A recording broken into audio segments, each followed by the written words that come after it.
The news প্লাছৰ বিশেষ অনুষ্ঠানলৈ পুনৰবাৰ স্বাগতম জনাইছোঁ। এগৰাকী বিজেপিৰ যুৱ নেতাৰ সৈতে আছোঁ, বিষ্ণু বেপাৰী। তেখেত গোলকগঞ্জৰ এগৰাকী যুৱ নেতা, গোলকগঞ্জৰ সমাজ জীৱনৰ সৈতে দীৰ্ঘদিন ধৰি জড়িত। বিজেপিৰ এগৰাকী কাৰ্যকৰ্তা হিচাপে দীৰ্ঘদিন দলক নিষ্ঠা সহকাৰে সেৱা আগবঢ়াইছে। সমাজৰ হিতৰ হকে, ৰাইজৰ হিতৰ হকে তেখেতে কাম কৰি আছে আৰু বিজেপিৰ এগৰাকী কাৰ্যকৰ্তা হিচাপে দেশ মাতৃৰ প্ৰতি যিটো সেৱা, সেই সেৱা সৰগত কৰি তেখেতে অহৰহ দিনে ৰাতিয়ে কষ্ট কৰি ৰাইজৰ সেৱাত ব্ৰতী হৈ আছে। আজি আমি কিছু ৰাজনৈতিক কথা পাতিম আৰু সেই ৰাজনৈতিক কথা পাতিবলৈ বিষ্ণু বেপাৰীৰ সৈতে মই আছোঁ। বেপাৰী ডাঙৰীয়া, আপোনাক স্বাগতম জনাইছোঁ। নমস্কাৰ। ৰাজনৈতিক কথা কিছুমান পাতিম আপোনাৰ লগত, যিহেতু আপুনি এগৰাকী ৰাজনৈতিক ব্যক্তি। আজিৰ তাৰিখত গোলকগঞ্জ সমষ্টিত বিজেপিৰ সাংগঠনিক ভেটি কেনেকুৱা?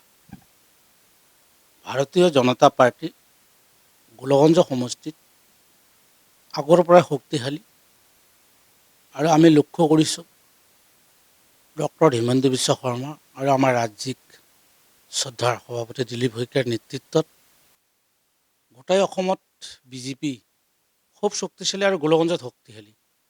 আৰু আমি এইবাৰ গোলগঞ্জত ভাৰতীয় জনতা পাৰ্টিৰ বিজয় হ'ব, এইটো ধ্ৰুৱসত্য। গতিকে আমি বিচাৰিছোঁ, যিহেতু মই এজন কাৰ্যকৰ্তা, যে ভাৰতীয় জনতা পাৰ্টিৰ দেশ প্ৰথম, তাৰপিছত দল, তাৰপৰা ব্যক্তি, যে আজি দেশৰ যিকোনো পৰিস্থিতিত আমি কাৰ্যকৰ্তা হিচাপে আপোনালোকে চাব যে কোভিড-19ত আমি নিজৰ জীৱনকো তুচ্ছ জ্ঞান কৰি আমি ৰাইজৰ কাষত থিয় দিছিলোঁ। আজি ৰাইজৰ কিবা বিপদ হ'লে, আজি কাৰফিউ আছিল, কিন্তু মই কাৰফিউকো নেওচি আমাৰ এই অঞ্চলৰ ৰাইজ জানে আমি ৰাইজৰ কাষত আছিলোঁ। 1991 মই হালাকুৰা হায়াৰ ছেকেণ্ডেৰীত পঞ্চম শ্ৰেণীৰ নাম লগা, তেতিয়াৰ পৰা মই ক্লাছ প্ৰতিনিধি। 1995ত মই সাধাৰণ সম্পাদক, ক্ৰমান্বয়ে মই আলোচনী সম্পাদক, কলেজত গৈ সহ সাধাৰণ সম্পাদক, তাৰপিছত মই সদৌ অসম ছাত্ৰ সন্থাত যোগদান কৰিলোঁ 1995ত। পৰ্যায়ক্ৰমে সংঘ পৰিবাৰৰ লগত জড়িত হ'লোঁ। 2007ত যেতিয়া আমি সৰু আছিলোঁ, দেখিছিলোঁ অটল বিহাৰী বাজপেয়ী, এল কে আদবানী, এই মহান পুৰুষ তেখেতসকলৰ আদৰ্শত অনুপ্ৰাণিত হৈ মই 2007ত ভাৰতীয় জনতা পাৰ্টীত যোগদান কৰোঁ। আৰু মই প্ৰথম পৰ্যায়ত পঞ্চায়ত কমিটিৰ শ্ৰদ্ধাৰ ৰাষ্ট্ৰপতি পুৰস্কাৰপ্ৰাপ্ত শ্ৰীযুত ললিত চন্দ্ৰ ৰায় তেখেত সভাপতি হয়। মই সাধাৰণ সম্পাদক, পৰ্যায়ক্ৰমে আগমনী ব্লকৰ সাধাৰণ সম্পাদক, জিলা সম্পাদক, মই যুৱ মৰ্চাতো আছিলোঁ জিলা সম্পাদক।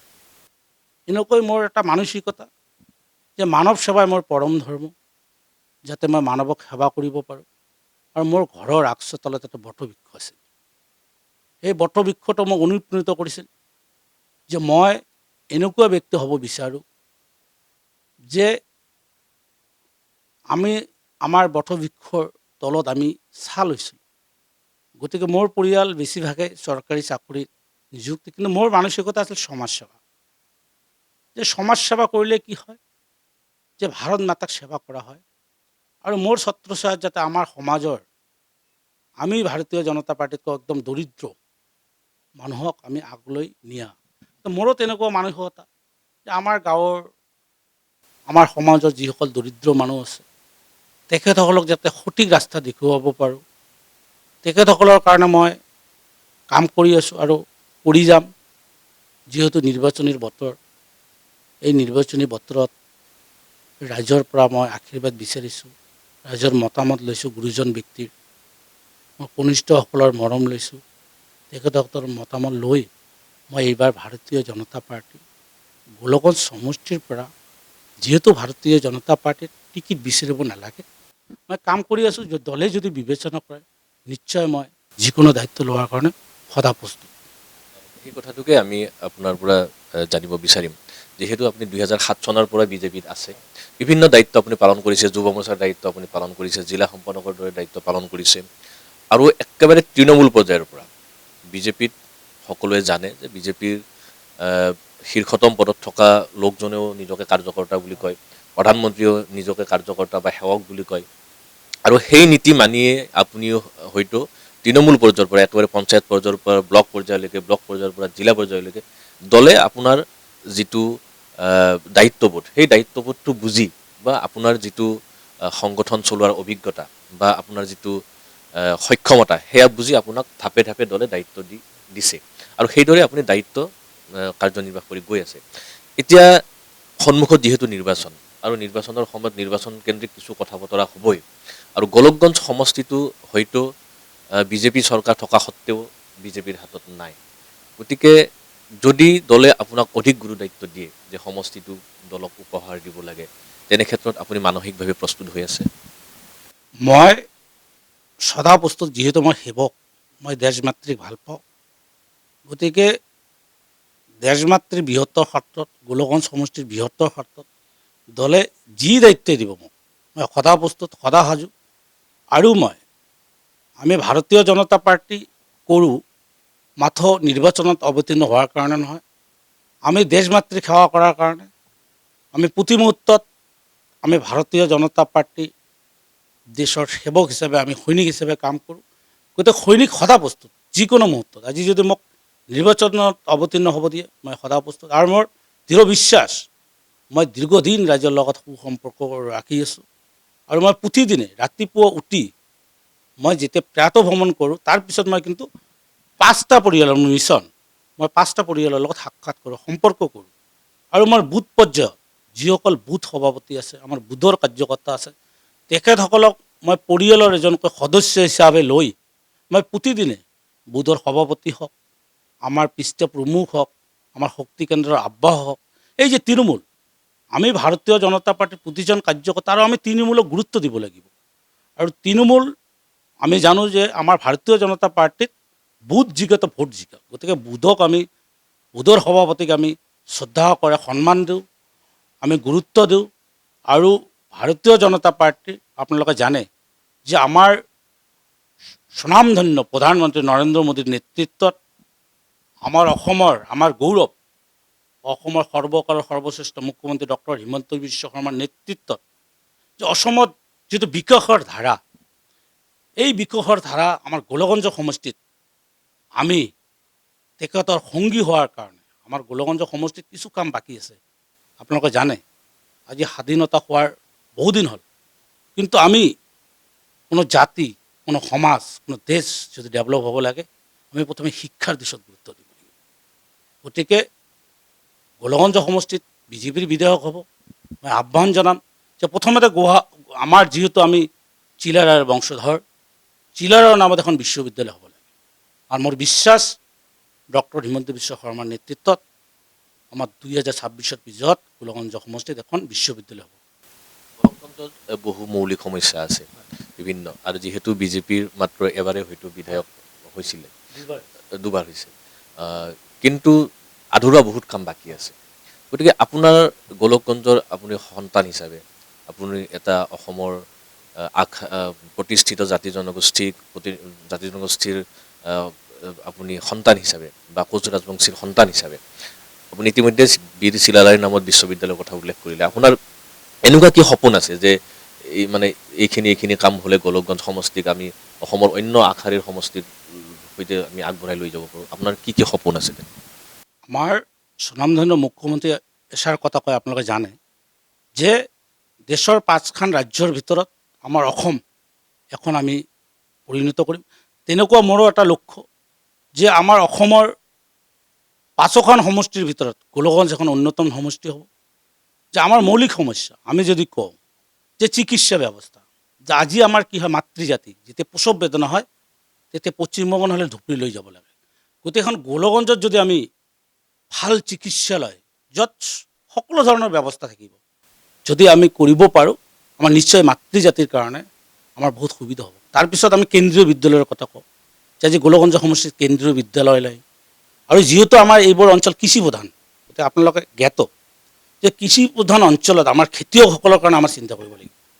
যে আজি আমাৰ এটা হিমঘৰ হওক, আজি আমি জলসিঞ্চন ব্যৱস্থাৰ জৰিয়তে খেতি পথাৰত পানীৰ ব্যৱস্থা, আজি আমাৰ যিহেতু আপোনালোকে জানে বা ভাল খবৰ যে গোলগঞ্জ সমষ্টিত ৩ নম্বৰ যিখন দলং হৈ আছে, হ'ব, আমাৰ স্বনামধন্য মুখ্যমন্ত্ৰীয়ে কথা দিছে আৰু মোৰো বিশ্বাস।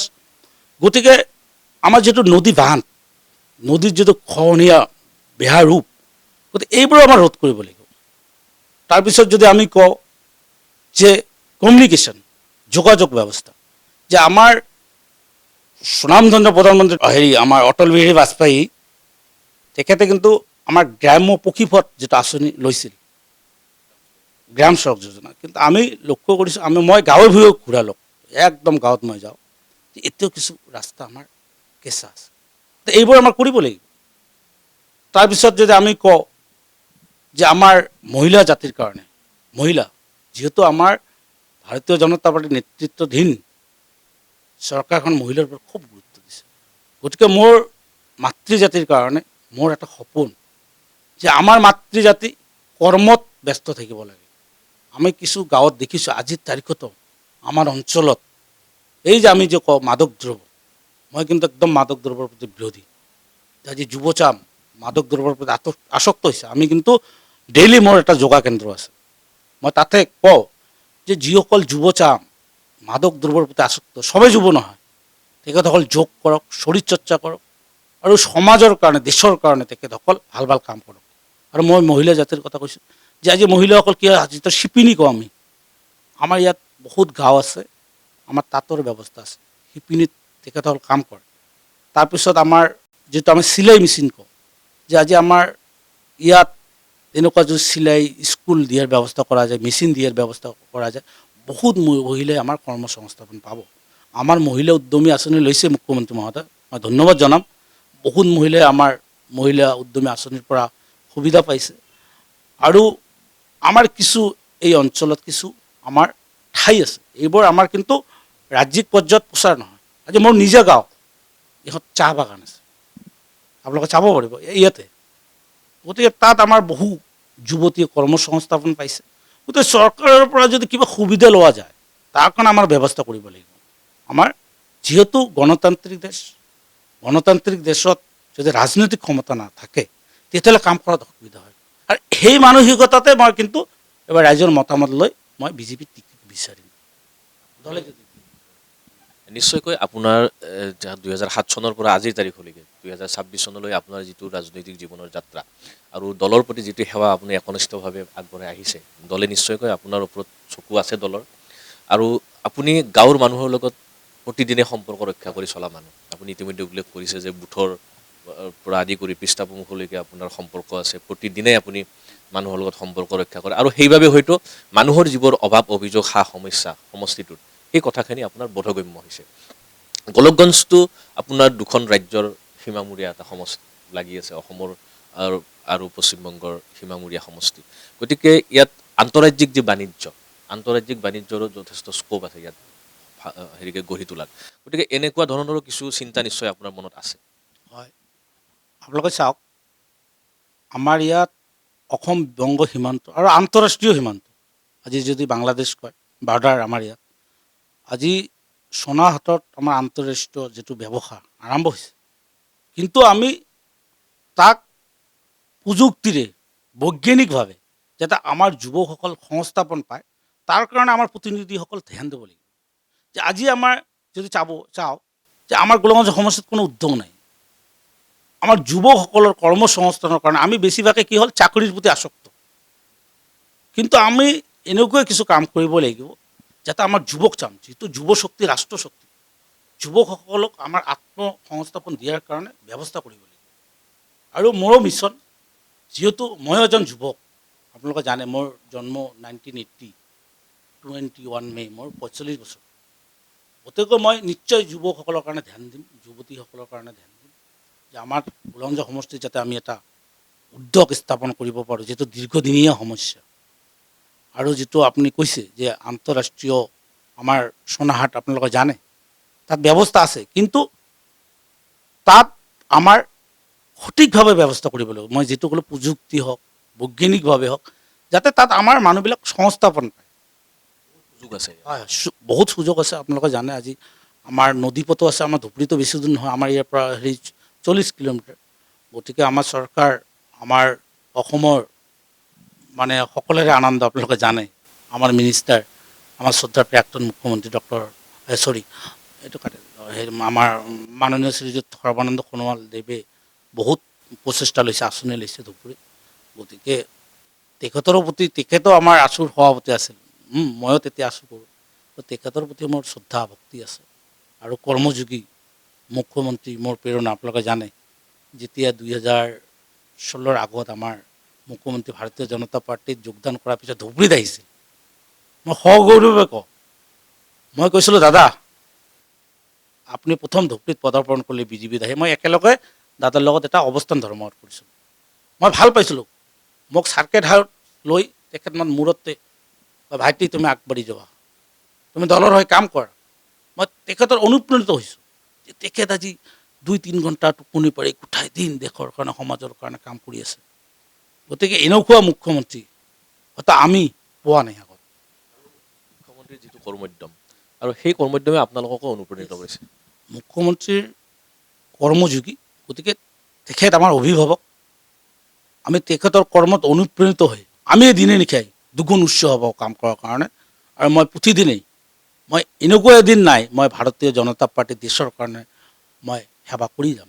মই যিহেতু সেৱক, মই যিহেতু এজন কাৰ্যকৰ্তা, গতিকে কাৰ্যকৰ্তা হিচাপে আমি যিহেতু ভাৰতীয় জনতা পাৰ্টীত আমাৰ কাৰ্যালয়, কাৰ্যসূচী, কাৰ্যকৰ্তা, কোষ, কাৰ্যকৰ্তা হিচাপে আমি ভাৰতীয় জনতা পাৰ্টীৰ যিকোনো কাৰ্যসূচীত আমি কৰিবলৈ সদা প্ৰস্তুত। আপুনি সদৌ অসম ছাত্ৰ সন্থাৰ মজিয়াত আছিল। সদৌ অসম ছাত্ৰ সন্থাৰ মজিয়াত থকা ব্যক্তি হিচাপে নিশ্চয়কৈ আপোনাৰ জাতীয় চেতনাও আছে। আৰু দ্বিতীয় কথা হ'ল কোচ ৰাজবংশীৰ এগৰাকী সন্তান হিচাপে, গতিকে আপোনাৰ নিজৰ জনগোষ্ঠীটোৰো সা সমস্যা কিছুমান আছে। গতিকে যিহেতু বিজেপিয়ে অসমৰ জাতীয় সমস্যাসমূহ সমাধানৰ ক্ষেত্ৰত এক গুৰু দায়িত্ব পালন কৰি আহিছে, দল আৰু চৰকাৰে, আপোনাৰ এটা নিজা দৃষ্টিভংগী আছেনে নাই, যে মানে জাতীয় যিবোৰ বিষয় আছে, নিজা নিশ্চয়কৈ আপোনাৰ দৃষ্টিভংগী আছে? চাওক, আমি যদি চাওঁ যে আজি ভাৰতীয় জনতা পাৰ্টীৰ নেতৃত্বাধীন চৰকাৰ অহাৰ পিছত আমাৰ কোচ ৰাজবংশীৰ দীৰ্ঘদিনীয়া যিটো সমস্যা, আজি KAC দিলে আমাৰ ভাৰতীয় জনতা পাৰ্টীৰ নেতৃত্বাধীন চৰকাৰ। আৰু যিটো আমাৰ ST, ইতিমধ্যে আমাৰ পৰ্যায়ক্ৰমে আলোচনা হৈছে, আৰু ডক্টৰ হিমন্ত বিশ্ব শৰ্মা মহোদয় তেখেতে আমাৰ যিখন কমিটি বনাইছে, আলোচনা কৰিছে। নিশ্চয় মোৰ বিশ্বাস যে ডক্টৰ হিমন্ত বিশ্ব শৰ্মাৰ নেতৃত্বাধীন চৰকাৰখনেই আমাৰ যিবোৰ ৰাজবংশী জাতিৰ মৌলিক সমস্যা, বিশেষকৈ আমাৰ ST, নিশ্চয় তেখেতে আমাক কোচ ৰাজবংশী জাতিৰ কাৰণে STৰ ব্যৱস্থা কৰিব।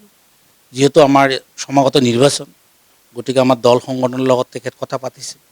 আমাৰ অসমৰ কৰ্মপটু আমাৰ ৰাজ্যিক কেবিনেট মিনিষ্টাৰ আমাৰ শ্ৰীযুত জয়ন্ত মল্ল বৰুৱা, শ্ৰীযুত পীযুষ হাজৰিকাই তেখেতসকলক দায়িত্ব দিছে, আমাৰ মাননীয় শ্ৰীযুত ৰণোজ পেগু। গতিকে আমাৰ জাতীয় সংগঠনবিলাকৰ লগত বহিছে, মতামত লৈছে। গতিকে নিশ্চয় আমাৰ দীৰ্ঘদিনীয়া যিটো সমস্যা আমাৰ কোচ ৰাজবংশীৰ সমাধান হ'ব, এইটো মোৰো বিশ্বাস আৰু মোৰো অনুৰোধ। যিহেতু আমাৰ খিলঞ্জীয়া কোচ ৰাজবংশী, আমি দেখিছোঁ যে আমাৰ কোচ ৰাজবংশী যিটো জনগোষ্ঠী, এইটো ST পোৱাৰ যোগ্য। গতিকে নিশ্চয় চৰকাৰে বিবেচনা কৰিব, ইয়াত মোৰ কোনো দ্বিমত নাই। এটা কথা আপোনাক সুধিম, বা আপুনি নিশ্চয়কৈ আমাৰ চেনেলৰ জৰিয়তে, যিহেতু গোলকগঞ্জক লৈ আপোনাৰ যথেষ্ট সপোন আছে, গোলকগঞ্জবাসীৰ পৰা নিশ্চয়কৈ আপুনি মৰম চেনেহ আগতকৈ অধিক বিচাৰিব। আৰু সন্মুখত যিহেতু নিৰ্বাচন, গতিকে সমষ্টিবাসীৰ পৰা, আপোনাৰ ৰাইজৰ পৰা, বা আপুনি কি ধৰণে মৰম আশীৰ্বাদ বিচাৰিব, আৰু ৰাইজৰ প্ৰতি আপোনাৰ কিবা এটা আহ্বান থাকিব নেকি? শ্ৰদ্ধাৰ গোলকগঞ্জবাসী ৰাইজ মোৰ পৰিয়াল, গতিকে মই গোলকগঞ্জবাসী ৰাইজৰ পৰা আশীৰ্বাদ বিচাৰিছোঁ, শুভেচ্ছা বিচাৰিছোঁ। আৰু তেখেতসকলৰ কাৰণে মই এটাই মেছেজ দিব বিচাৰোঁ যে আমাৰ লক্ষ্য গোলকগঞ্জৰ বিকাশ, আৰু এই গোলকগঞ্জৰ বিকাশৰ যাতে আমাৰ গোলকগঞ্জ সমষ্টি ৰাইজে মোক সহযোগ কৰে, এইখিনি। ধন্যবাদ। আৰু এয়া আছিল বিষ্ণু বেপাৰী ডাঙৰীয়া, যে এগৰাকী বিজেপিৰ যুৱ নেতা, যিগৰাকী যুৱ নেতাই এদিনাখন ঘৰৰ সন্মুখৰ এডাল বটবৃক্ষৰ পৰা অনুপ্ৰাণিত হৈছিল যে বটবৃক্ষৰ যি ছাঁ বা বটবৃক্ষই যিদৰে আমাক ছাঁ দি থাকে বা বটবৃক্ষৰ যিটো ভূমিকা, সেই বটবৃক্ষৰ দ্বাৰা অনুপ্ৰাণিত হৈ নিজেও জীৱনত বটবৃক্ষৰ দৰে হ'বলৈ অনুপ্ৰাণিত হোৱা এইগৰাকী বিষ্ণু বেপাৰী। আৰু তেখেতে সেই অনুপ্ৰেৰণাৰে সৰুৰে পৰা সেই অনুপ্ৰেৰণাৰে প্ৰতি খোজ সুন্দৰভাৱে তেখেতে প্ৰতিটো খোজ দি গৈছে। ছাত্ৰ ৰাজনীতিৰ পৰা ৰাষ্ট্ৰীয় দলৰ মজিয়ালৈ তেখেতৰ যি এই ৰাজনৈতিক জীৱনৰ যাত্ৰা সুন্দৰভাৱে চলি আছে। দলে তেখেতক বিভিন্ন দায়িত্ব ইতিমধ্যে অৰ্পণ কৰিছে আৰু আমি আশা কৰিম যে অনাগত ভৱিষ্যতেও দলে তেখেতক অধিক দায়িত্ব অৰ্পণ কৰিব। গোলকগঞ্জ সমষ্টিৰ ৰাইজক প্ৰতিনিধিত্ব কৰিব পৰাকৈ তেখেতৰ যথেষ্ট যোগ্যতা আছে। দলে নিশ্চয়কৈ সেয়া বিবেচনা কৰিব, আমি আশা কৰিম। আৰু বিষ্ণু বেপাৰীৰ দৰে এগৰাকী যুৱনেতাই যদিহে গোলকগঞ্জ সমষ্টিক প্ৰতিনিধিত্ব কৰিবলৈ সুযোগ পায়, তেন্তে গোলকগঞ্জ সমষ্টিৰ যিবোৰ আধৰুৱা কাম বা ৰাইজৰ আশা আকাংক্ষা সপোন যিখিনি আধৰুৱা হৈ আছে সেইখিনি নিশ্চয়কৈ পূৰ্ণ হ'ব, আমি তাকেই আশা কৰিম। আৰু আমাৰ সৈতে আজি এই বাৰ্তালাপ কৰাৰ বাবে আমি তেখেতক অশেষ ধন্যবাদ জনাইছোঁ। যিকোনো খবৰৰ বাবে যোগাযোগ কৰক আমাৰ এই নম্বৰত 9181 307 221।